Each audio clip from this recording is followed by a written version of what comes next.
darating ang panahon na mawawala tayo sa mundong ito.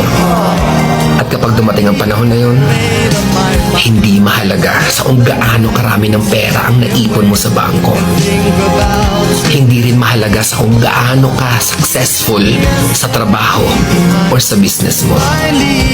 At lalong hindi mahalaga sa kung gaano kaganda ng mukha at ng katawan mo. Dahil ang mahalaga pagdating ng panahon na yun ay ang sagot sa tanong na naging masaya ka ba?